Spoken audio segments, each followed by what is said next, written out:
What's good, everybody? Welcome to another episode of the No Pressure Podcast. This is your host, Tej McCray. I'm sorry, y'all. Miles got me weak, bro. I'm gonna run that back. Yo, what's good, everybody? Welcome to another episode of the No Pressure Podcast. I'm your co-host, Tej McCray. With me, as always, is my brother Booby Lee, aka Miles Leathers. Booby, how you doing, man? I'm good, man. Good. Ready to pod, man. What's good, world? How y'all living?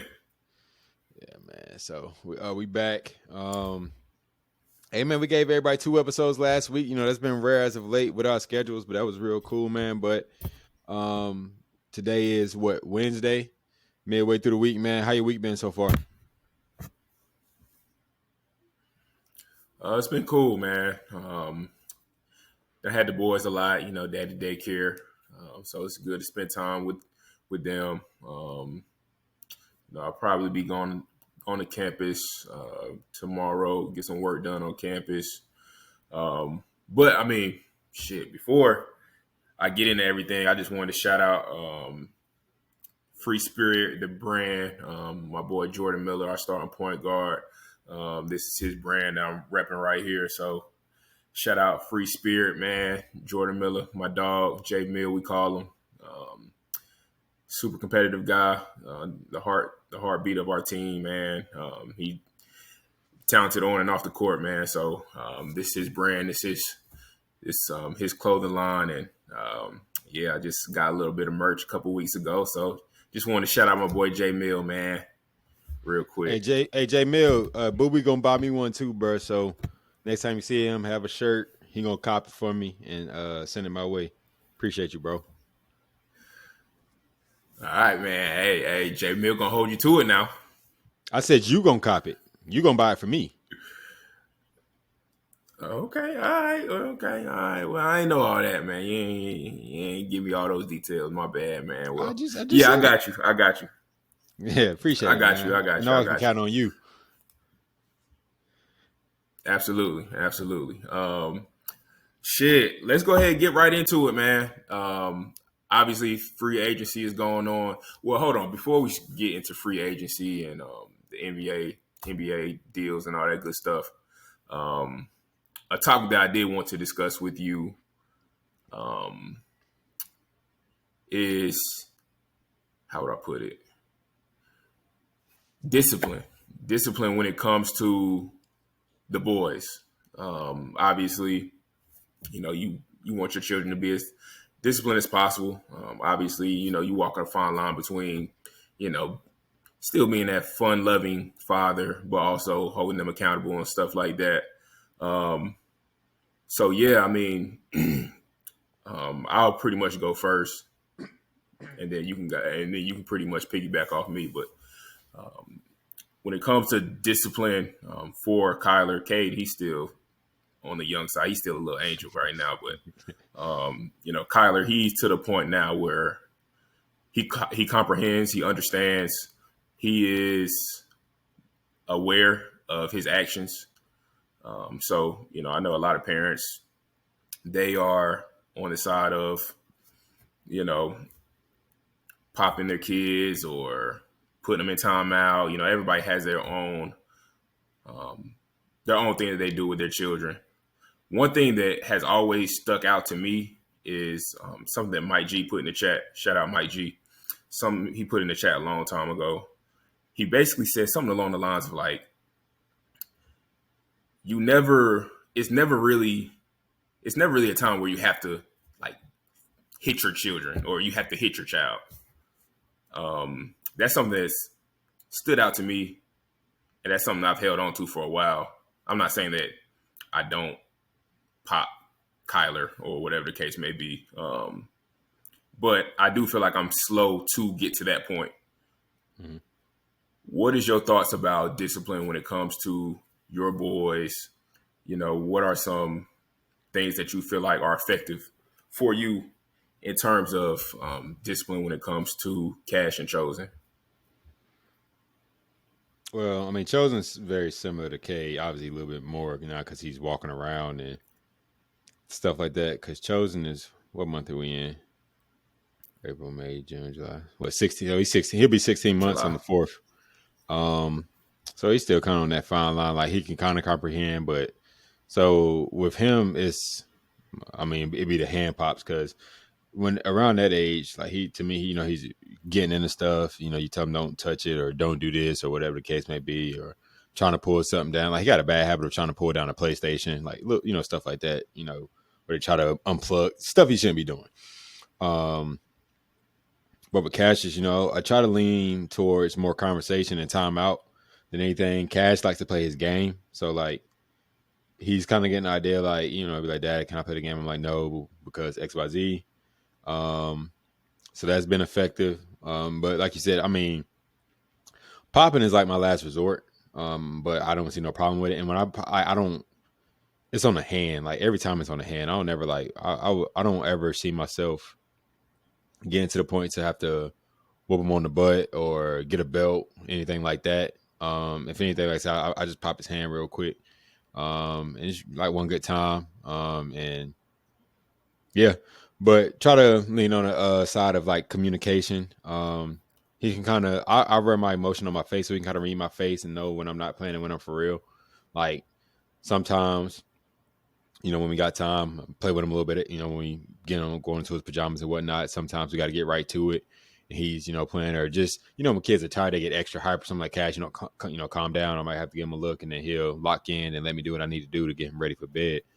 But one of the things that I think I was actually talking to Mariah, maybe it's either Mariah or John, one of the two.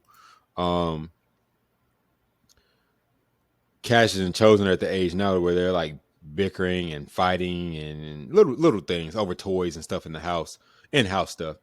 So having to discipline them both in that aspect, like whether it's y'all sit right here beside each other or y'all go sit in the bed. Chosen's still in his crib right now, but Cashion's, but y'all go sit in the bed for I'd say 5 minutes. They don't understand time at this moment, but 5 minutes to them probably feels like an hour. 2 minutes to them probably feel like an hour. Like just yesterday, I called Ashley on FaceTime because I had both of them in timeout. They was both sitting on the couch. One unknown. Them boys were scrapping, bro. Like, and it was over. Like, I don't even know what it was over, but I was on the phone with VJ. They scrapping. I'm talking about like, I'm on the phone. I come out the room and like they going at it, bro. And I'm like, hey, y'all don't fight. Blah blah blah. Both of y'all get on the couch. Put all the toys up because they was finna go. So like I literally got them ready to go. Got their shoes on because their grandmother's finna pick them up. So I mean they going at it, bro. So they at that age right now. So I feel like a lot of the discipline now is coming between like Cash not really understanding that Chosen is younger than he is and doesn't really comprehend as much as he does. So like. Another funny Cassius story. When boys especially they find out they know how to make themselves burp. So with Cassius, he now he's saying excuse me every time he burp or whatnot because when he first learned how to burp, it was burp burp. I'm like Cassius, you just say excuse me. So Chosen burps, but obviously Chosen can't say excuse me. So Chosen burped one time and Cassius like 12 times in a row. Chosen, say excuse me. Chosen, say excuse me. Daddy, Chosen didn't say excuse me. Chosen, I'm like, Cash, chill. Like, he can't say it yet. I'm like, Chosen, say excuse me. Of course, Chosen. What the hell are you talking about, Daddy? I don't like.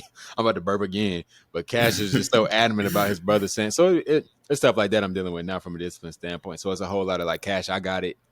I'm talking to Chosen. You mind your business. Stuff like that. But. What are your thoughts about discipline, Coach? I do feel like dads, especially early on, like I feel like it's phases of a disciplinarian, but right now I feel like early on that's where the dads come in. I feel like, in my opinion, in my experience, don't let me say. So in my experience, Ash for the most part is like I don't want to say the lover because I'm a lover too, but it's like she's more so like the gentle parent if there is such a thing, but. Like the other day, she had to turn up. She had to turn up on Cash on Chosen real quick, and I gave her this look, and she looked at me. She's like, "What you looking at?" I was like, "I like when you talk like that because I ain't used to that, bro. I ain't used to when you be plugging on them kids. Yeah, snap on that. Let that boy know what's up. Let him know his mama ain't playing. Put your foot down." I'm like, damn, man, like I said, with the fun loving dad, but we also, I feel like, especially with boys, we got to be the ones to like set the tone, let them know, like, hey, we for real right now, or piggyback off what Ashley's saying, like, hey, you heard what your mama said? Your mama said, come on, stuff like that. So I do feel that way currently. I'm currently in that stage. But what's some of your thoughts, Coach? Yeah. I mean, similar to your household, man. Like a lot of times, I feel like I'm the disciplinarian, I guess, as of right now. I do feel like Kyler, he did have a point in time where like he was gravitating towards me a lot. But as of late, with him starting to really grow and understand and comprehend stuff, um, that has made me become more stern with my discipline and just teaching him right from wrong. So, I mean, it's a lot of times where I might get on him or I might elevate my voice. A lot of it has to do with tone too, with my discipline. Like, like you said, Cash, and he can see your face. He can see like your facial expression. You wear your emotions on your sleeve, on your face. It's the same thing with me, but I do feel like my tone too. When I start to elevate my tone, I think he starts to understand like, oh shit, let me get right, let me tighten up. It's been times where I've I guess lack of a better word yelled at him, and then he goes straight to his mom, like go find his mother, give his mother a hug. His mother gives him that comfort. And I mean, there's nothing wrong with that. I don't really have no issue with that. But she also is in line with me in terms of discipline. So, it'll be a situation where maybe, Mariah will comfort him, but she'll also, basically just reassure what I said in terms of whatever he needs to be doing or what he doesn't need to be doing. So, having a partner that you're in line with, that's really big. And I feel like that's can go a long way as well. But I mean, I've definitely had to pop Kyler from time to time. I haven't had to do it in a while because, like I said, he's starting to understand, and it's kind of getting to the point where he doesn't get to that stage. He understands like, I don't want to get popped. So, it's not like I'm doing that too often. We do utilize timeouts from time to time. That he definitely doesn't like timeouts. Cause like you said, kids, they don't really understand time. So them sitting in the corner for 5 minutes, that can feel like an eternity for them. So he definitely doesn't like timeouts. And yeah, I mean, I do feel like everybody has their own style of discipline. And like I said, I'm not the type of guy who popping is like my last resort, like you said. And like I said, Mike G, shout out Mike G. That's something that's always kind of stuck with me. And I don't ever want to really get to that point where that's my first option. Like, let me go ahead and just pop Kyler. Let me go ahead and pop Cade. Like, I don't feel like that's effective. So, it's to the point now where, Kyler knows me and I know him, and Cade, we still learn each other. He's still growing and developing. But I mean, overall, I think we, as a family, I think we're doing a good job. Obviously, like I said, everybody has their own discipline styles and everybody has their own ways of handling things. But I think we're in a good place in terms of that. And matter of fact, yesterday, Kyler goes to daycare every day, and his teacher gave me a really good report. She said that Kyler is a sweetheart. He helps out when he's asked to. He's nice to his friends. Friends like to play with him and all that good stuff. So that just gave me a warm feeling in my heart, and it lets me know that me and Mariah are doing the best that we possibly can. And at the end of the day, we're trying to get Kyler to be the best person he can possibly be, and grow and develop and all that good stuff. So I think we're in a good place, and hopefully we can continue to go. Man, like you saying that, bro, just has me, things that I think about, as it relates to my kids, man, just that fear of the unknown. We do everything we can to prepare them for the real world, even at this early age. Like you said, you have Kyler going to daycare. I haven't had that experience yet with Cash because he has the luxury of having his grandmother here. So, it's like, I know he's in good hands. I know who he's around. The only people outside of his brother he's around is pretty much his cousins. So, you know, as a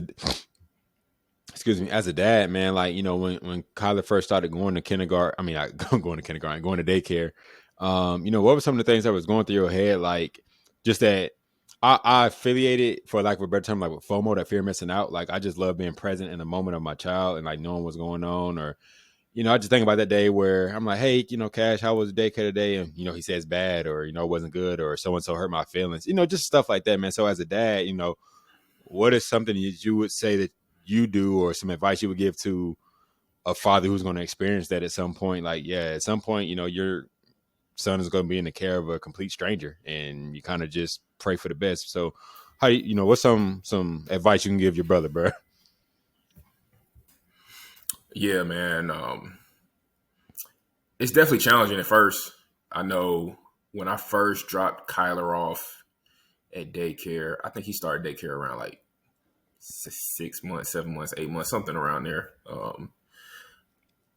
When I first dropped him off, I damn near started crying, bro, because, you know, like you said, you know, we're giving our precious little angel, you know, to somebody who we really don't know like that, or, you know, whatever the case may be. And, you know, all the other kids that are going to be around him and he's going to have to, you know, associate with. And I mean, it's tough, bro. It's tough. I'm not going to lie. I think one of the main things that me and Mariah did was just, you know, just pray about it. You know, ask God to, you know, just show him the way and protect him and all that good stuff. So that was big for us. But I mean, there's positives about it too. You know, you do want your child to be able to interact with other Mm-hmm. kids. Mm-hmm. You know, it's always good for your child to be able to take instructions from somebody besides his mother and father. So It's I a mean, fact. it's pros and its cons. It's pros and its cons to go with it. But I mean, I think we talked about it a little bit off air, but you know, it's times where, you know, Kyler got to fend for herself, you know, in a room full of 6, 7, 8 kids. And yeah, like they still growing, they still developing, he's still growing, he's still developing. So, Mm-hmm. um, you know, like I said, you know, just try to ask God to show him the way and, you know, just put protection over him throughout that whole time. And it's kind of the same way with Cade. You know, we haven't put Cade in daycare yet, but that time is coming for him. And, um, you know, we just want him to be prepared for that. And I mean, at the end of the day, you know, you doing your due diligence as far as his teacher or whatever program that, you know, we're dropping him off at, or whatever daycare that we're dropping him off at. But it's challenging, bro. It's challenging. I ain't gonna lie, but at the end of the day, you do all your research that you possibly can on the daycare, on the facility.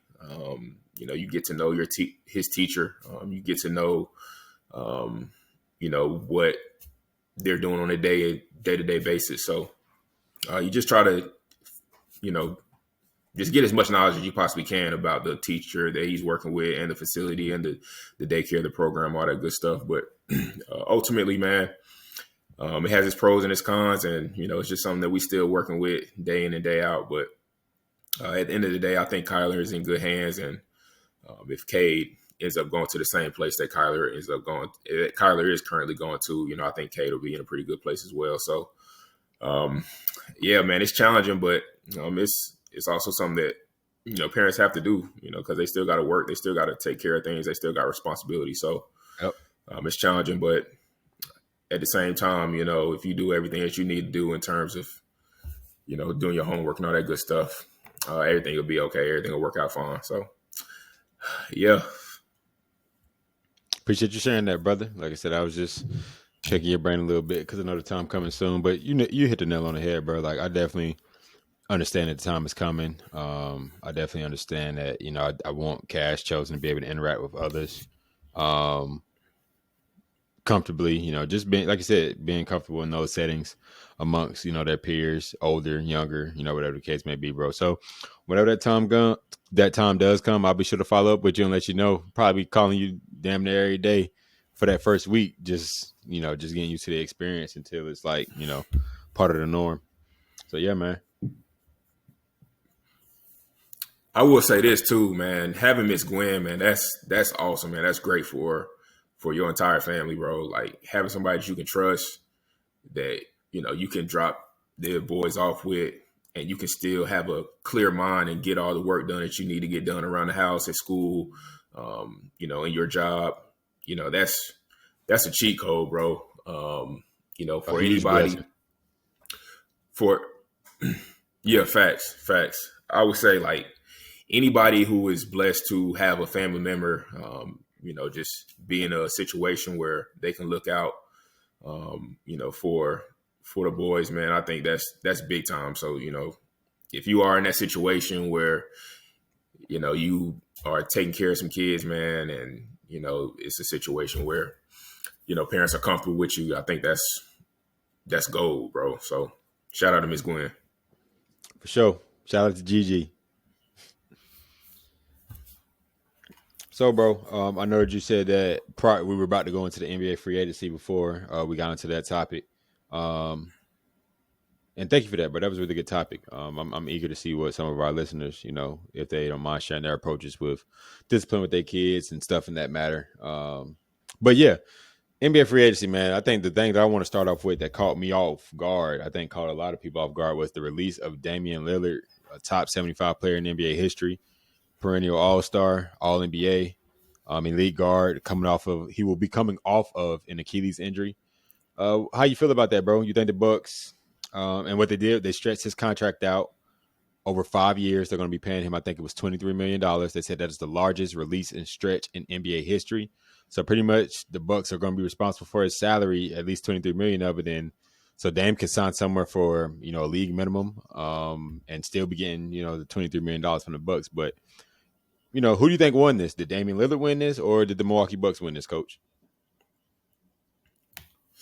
I think Damian Lillard won for the simple fact that I don't think he really wanted to be there. That wasn't on his list when he was in the talks of moving from Portland. So, I think he's in a situation now where he kind of gets to pick his destination, where he wants to go. I think Damian Lillard is a competitor, like you said, top 75 players of all time, one of the best players to ever pick up a basketball. I think he still has a lot more to give, bro. I really do. I know he's going to be coming off a devastating injury, but I think he's going to shape back, and I think he's going to select a team where they're going to tend to his needs, and he's going to be in a situation where he can come back and win a championship. So I've always admired Dame, and I've always felt like he's a man of the people. I think he's super hardworking. I think he has that underdog story that everybody likes, coming from Weber State, going in the lottery, doing all the things that he did in his career. So I'm hoping that he shake back, and I know that he'll pick the team that's best for him. And once he does shake back from his injury, I think he'll be in a situation to affect the team and affect the team for the better in terms of winning the championship. So I think Dame won the trade, and hopefully he'll shake back from his injury and continue to be on a pretty good path towards winning the championship. What's your thoughts about it? I think Dame won as well, for the simple fact like he gets to control where he goes. I think a report came out said like the Celtics and the Warriors had already reached out, amongst some other teams as well. But he can go to a competitor to his liking. I'm pretty sure he's going to probably stay somewhere on the West Coast, close to home. That's my assumption. But yeah, I mean, like you said, as long as he bounces back, which in recent time, NBA stars have shown they've been able to come back from an Achilles injury. With technology and rehab and, medicine where it's at today, I don't doubt Dame being able to do that. I feel like, he got that mentality as well, where he's going to be motivated to come back and put everybody on notice. Cause like we talked about in the last podcast, people quickly forget, Dame, by the time he comes back, is not going to be an afterthought. Like that's an extreme way to take it. But I feel like he's going to be wanting to prove himself that, I am one of the ones. I am one of the best guards in the NBA. And the Bucks made a mistake in releasing me. But it is what it is. I would love to see him. The Warriors would be a good fit. I really do. And, him being from Oakland, I know they're playing in San Francisco now, but him being from Oakland, I can see the Warriors working out, even though he was very adamant about never playing for the Warriors. But, I mean, things have kind of changed, and that was a while ago, but I could see that. I really think that's the best fit right now off the top of my head because I know he's not going to come off the bench. He's looking to be a starter. And it's not many teams. I don't know who's the starting point guard for the Kings right now. Are they running Zach LaVine at the one? I don't know. So I mean, I do maybe not there keep up because with the Kings. yeah, I know it's yeah. I mean, outside of DeRozan and Zach LaVine, yeah, they don't do too much over there, bro. But yeah, man, Dame speedy recovery. I'm excited to see where you go. Giannis said, which is kind of weird. Giannis said, I got the report from ESPN that he plans on making a decision about his future in August or September. But I'm like, don't the season start in October? But I guess he would just play it why out would until why would he want to do that? I think he's trying to see how free agency plays out before he makes his decision on if he stays in Milwaukee or not. Just pretty much free agency in the offseason. Trades can still happen. I know. I feel like he should just go ahead and make a decision. But honestly, the Bucks are Giannis's team. They ain't they gonna allow him. They want him to stay more than anything. So whatever he needs, they're gonna give. They're gonna cater to his needs. But if I'm a Giannis, man, I look at it like who's left? I mean, unless y'all gonna make a trade, like what? But what trade are y'all gonna possibly? What can we give up to attain some talent? Because right now this ain't it. Miles Turner for 4 years, it just don't move the needle. Losing Dame, that sucks. They just lost Pat Connaughton. So it's just kind of like Let me say this. I want to say something about Giannis real quick. All right, so Giannis is one of the top players in the NBA. Super good, super talented monster. Like, I can't take nothing away from Giannis. Like, Giannis is one of them ones, one of the best ever. He's like that for real. mm-hmm. One thing I don't like though, I think Giannis is starting to become somewhat of a diva when it comes to basketball. I feel like the past couple off seasons he has been making little, or he's been creating rumbles about leaving, or I'm trying to win a championship. I think Giannis needs to continue to work on his game. I think the NBA is starting to figure him out in terms of that bully ball, trying to get all the way to the rim. I think teams are starting to really game plan to stop him. I think he need to focus on just getting better, working on his game. Yeah, I know he's top 5 player in the NBA, but But coach, I think especially this past year, when they lost to the Pacers kind of ran through them. because like you And said, I they and let I you. know and I know it wasn't. I know it wasn't because of Giannis. Giannis plays. Giannis is going to always do his thing. Giannis is always going to do his thing. Like, he's unstoppable. He a freight train. But I mean, if you a top 5 player in the NBA, like, I'm gonna need you to settle down a little bit, work on your game, get back in the lab. But coach, All I right, think I think you've been too crucial. I think he does do that. Giannis has improved damn near every year. I mean, you said the reason they lost wasn't his fault. Like I said, he got his, but isn't that around? He's not the general manager. He doesn't select who his teammates are. He has to. So I feel like he's just putting the ball in. Like I want to be here in Milwaukee. I really do. However, I want to compete for championships. So y'all got to have pieces around me in place in order for that to happen. So I'm giving y'all a chance to do that. I felt like he did last year. He was, they got Dame, and I think he was excited about that going into the season, and things didn't really pan out. I don't know if he had anything to do with the release or whatnot, but that's neither here nor there. Regardless of the fact, what they got right now ain't keeping Giannis. So I mean, he's done his due diligence for the Bucks. They got a ring. I'm saying he brought them probably the most money they've ever had in the NBA in their tenure as an organization. But I feel like that's fair for him as a star. Like, I need guys around me, to the point that you said. You said teams are figuring him out. which means he's still getting his, but they figuring the Bucks out. Like the Bucks are figured out. We can let Giannis do his bully ball, get his all he want, but that's Giannis. If he ain't getting, if teammates ain't getting involved, down one man can't beat us. Like you said, the Pacers was beating them because the Pacers running 8-man, 9-man rotations, and Giannis going for 30 and 15, and it's just not enough. It can't sustain. I think that's more in the organization. But you want Giannis to have 50 and 25? Bro. Like I feel where you coming from, bro. I'm not gonna lie. Like I feel where you coming from, but the organization trying shit.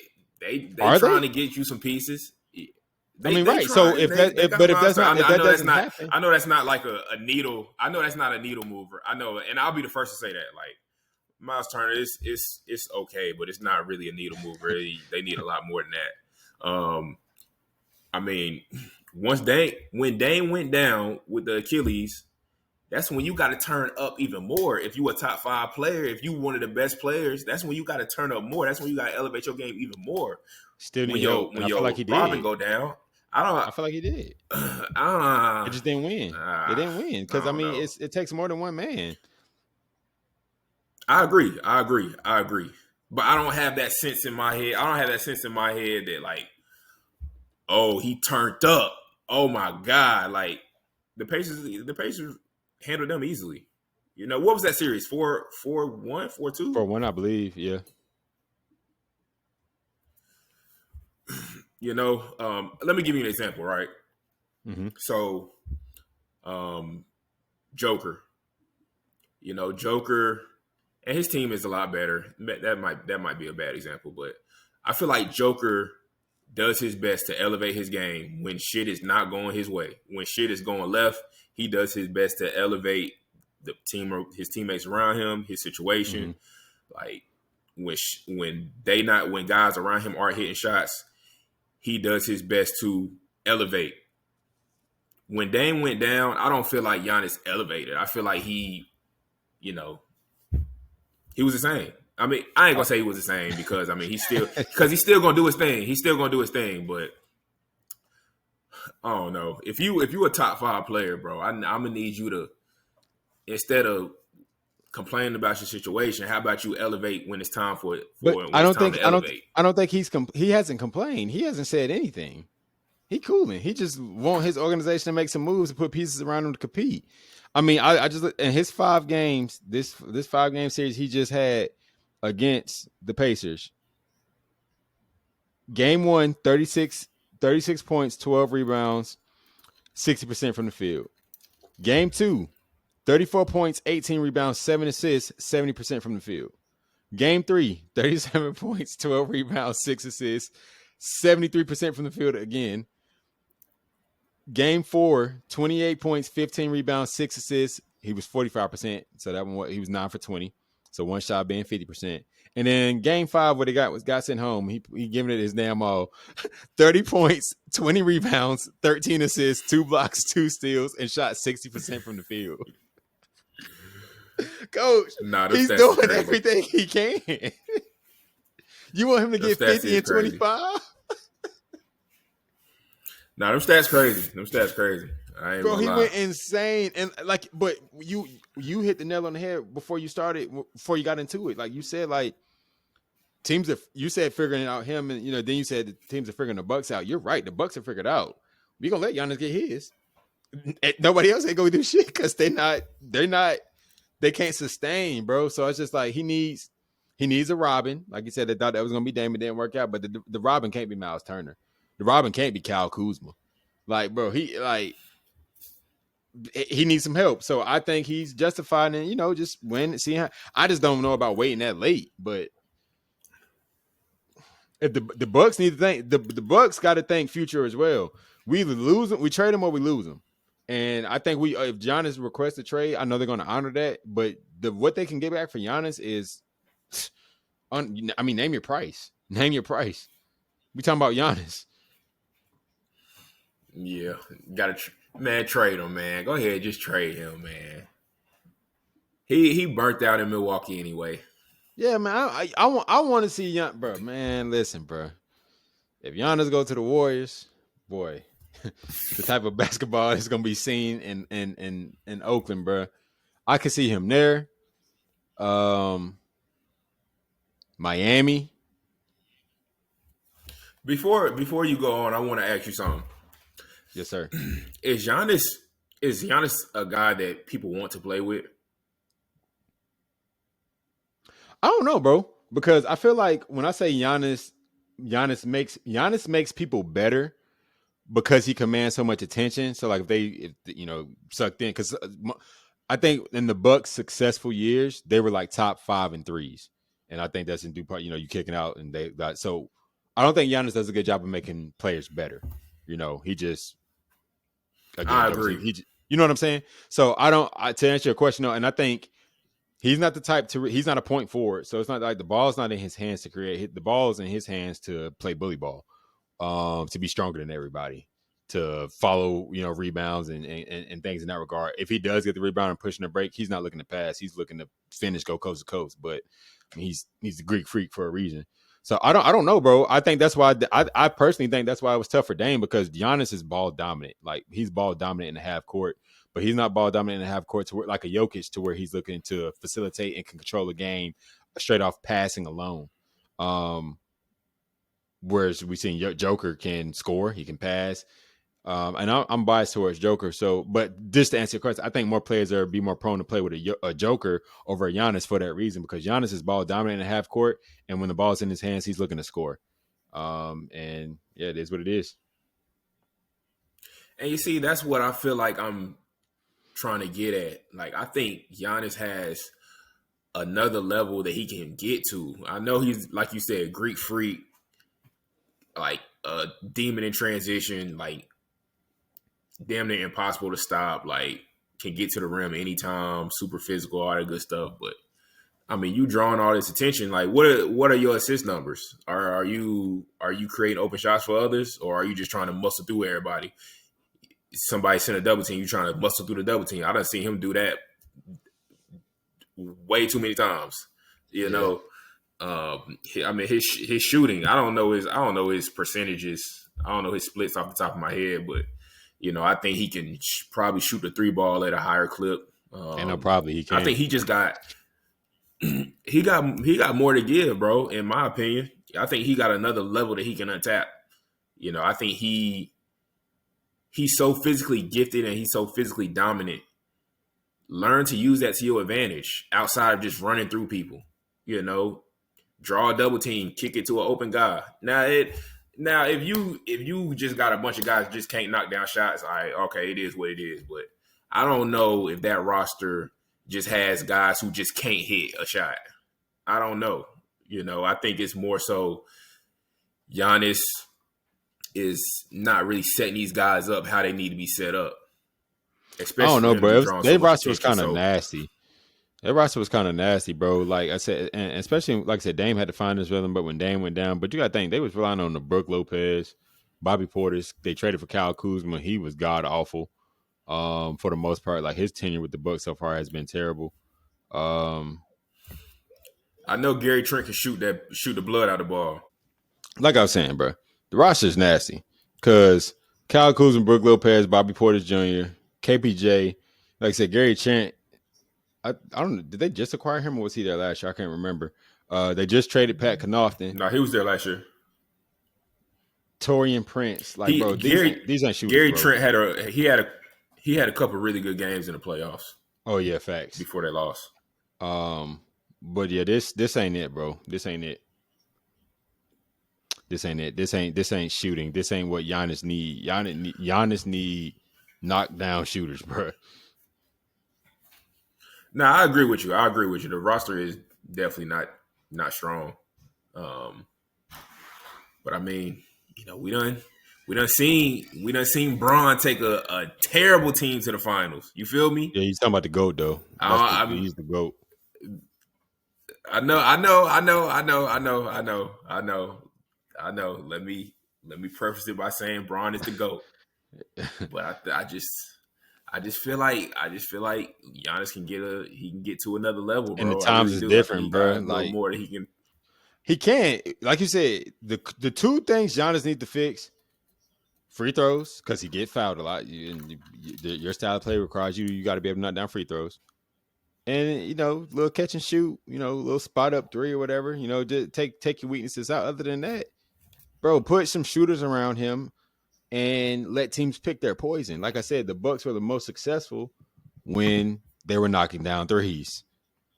That as simple as that. As simple as that, bro. Like, because they got to be around. You got to have those around a guy like a Giannis, bro, because he's going to command so much attention. But if he's kicking it out to Kuz and KPJ and these guys who, yeah, they may can knock down a three, but you ain't scared of them. Like, I'm cool on it, bro. So I feel No, I Giannis, feel bro. you. Like, I feel you. man, like y'all got to give me more, or I'm out. Simple. No, I feel you. I feel you. Definitely not mad at it. Not mad at it. All right, so all right, that's one team. That's one situation. Let's talk about what just happened today. We got the Lakers acquiring what's my boy? Ayton. DeAndre Ayton. Mm-hmm. Center of the future, former number one pick. At Arizona, he was a monster. I'll give him that. Yep. I said in the chat a couple hours ago, man, this don't really excite me at all whatsoever. The Lakers were desperate for a big man, and they did acquire a pretty I'm gonna say pretty good big man, but if from a championship standpoint, I'm not rolling, bro. Like Ayton, he don't really give me that championship feel. He don't really give me that championship effort. I've heard speculations of him not being a very good teammate. Not being I've a hard seen worker. him. Yeah, you're not being a hard worker. I've seen him when he plays. He doesn't play with the utmost effort that we need. So I don't know. He might prove me wrong, but my thought process right now, this don't really do nothing in terms of winning the championship. I Hell think no. the Lakers acquired a good big. Yeah, the Lakers acquired a good big. Don't get me wrong, but it's not no championship move to me. So, talk to me about it. What's your thoughts? I mean, Aiden got the pick where he wanted to go. I honestly thought he would, because Aiden and me don't come off as a winner or a guy that really values winning because of how his lack of effort, and even like you said, from the eye test, what we hear from his peers or the rumblings around the league. I thought he was going to come to the Hornets because I felt like the Hornets were going to overpay him because we're kind of in need of a center. So when he went to the Lakers, that kind of caught me off guard. Like, okay, I mean, do you still value winning? Because as of right now, I still don't see it. I mean, I don't put nothing past Luke. I don't put nothing past Brian. But again, Aiden, you just kind of what are you? You were a former number one overall pick, a killer at Arizona.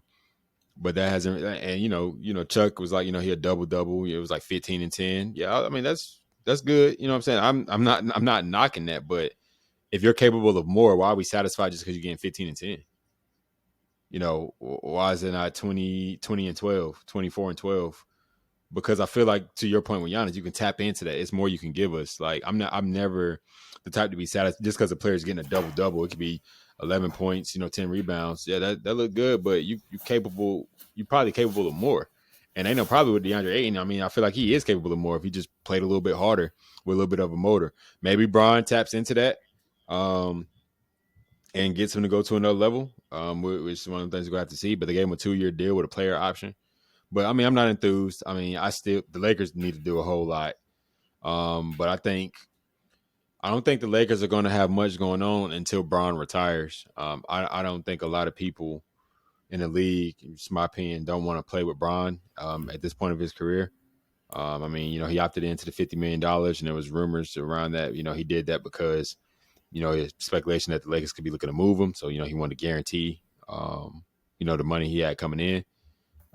So I don't know, bro, but I mean, if I had to give it a grade, I'd give it a solid C-, D+. Let me speak on the Bron situation. You know, I don't feel like I know it's speculation, but I don't think Bron is ever going. Well, at this point in his career, he's not going to get traded. I know people are saying that. Um, I know people are saying like everybody is expendable at this point. Luka got traded, so why can't Bron? Blah blah blah.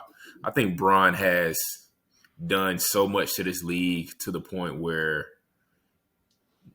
no organization is going to do him dirty. No organization is going to do something that he doesn't want um, to have done. I mean, ultimately, I think he has put himself on a pedestal where he's not a guy who's you're just going to trade away, or he's not just a guy who we're just going to find a deal for. Like he is in a whole different stratosphere in terms of his greatness, in terms of what he has done for the league, and in terms of what he has done throughout the course of his career. So, I know I'm hearing the speculation too about like, oh, they might trade him, but let's be realistic, man. That man is not going to get traded. He is going to end his career in LA. He's going to play as long as he wants to. If he wants to continue to play for another 5 years, he's going to end his career in LA. His son is on the team. His family is in LA. He has created an empire in LA.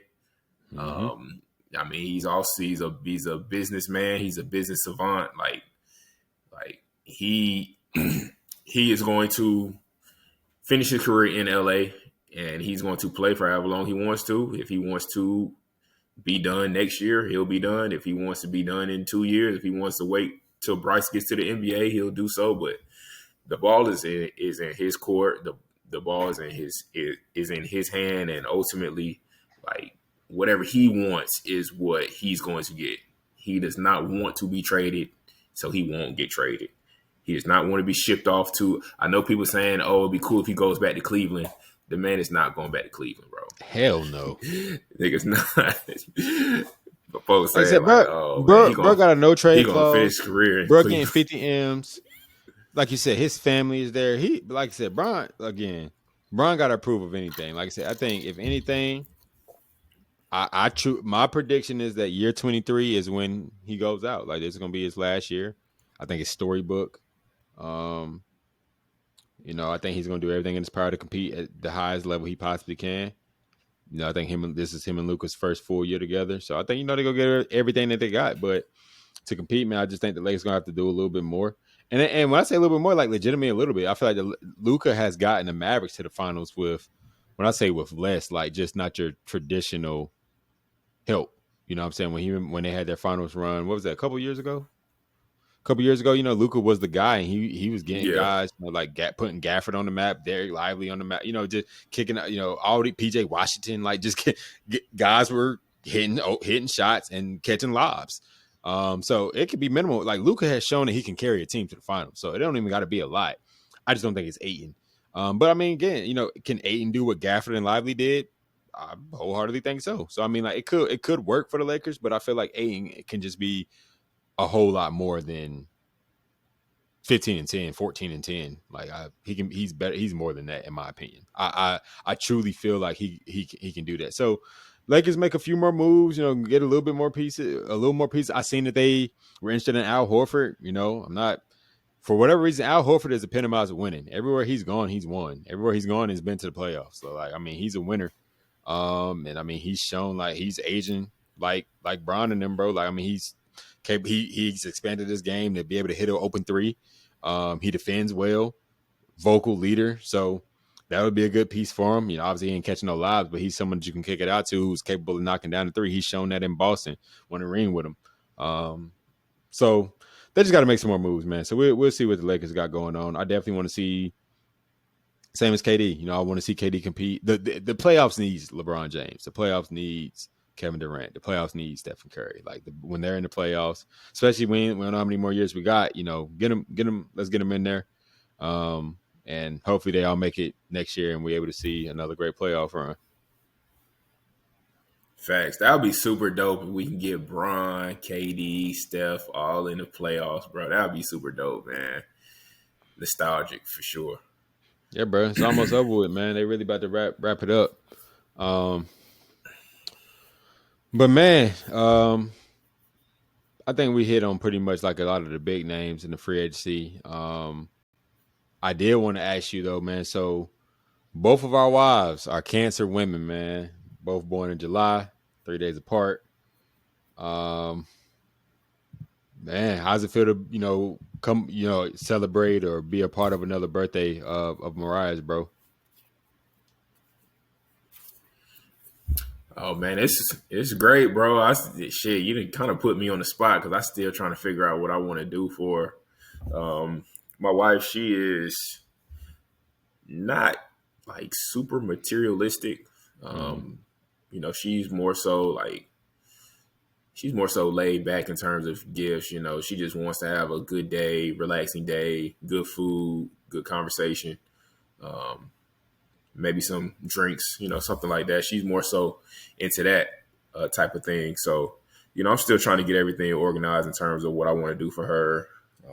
I do want to involve the boys as well. So, I do feel like just making sure she has the best day possible. That's the best gift I can give her. It's Mm-hmm. not necessarily, me buying her a bag or shoes or anything like that.